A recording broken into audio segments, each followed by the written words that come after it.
Lahore PTI अॻवान doctor Yasmin Rashid चयो आहे त सनम जावेद ऐं आलिया हमज़ा मलक खे मरियम नवाज़ जे हुकुम ते जेल में बंदि कयो वियो आहे।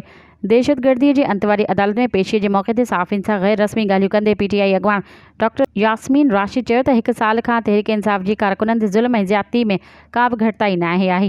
1 साल खां सवें बेगुनाह कारकुन जेलनि में क़ैद आहिनि। हुन चयो त आलिया हमज़ा मलक ऐं सनम जावेद खे टारगेट करे ज़्यादती कई पई वञे।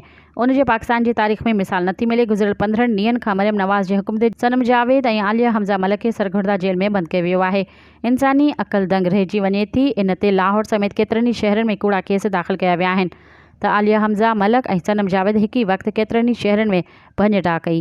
मज़ीद ख़बरनि ऐं तफ़सीलात लाइ विज़िट कयो असांजी वेबसाइट www.awamiNewsHD.com ऐं ॾिसंदा रहो अवामी न्यूज़ HD।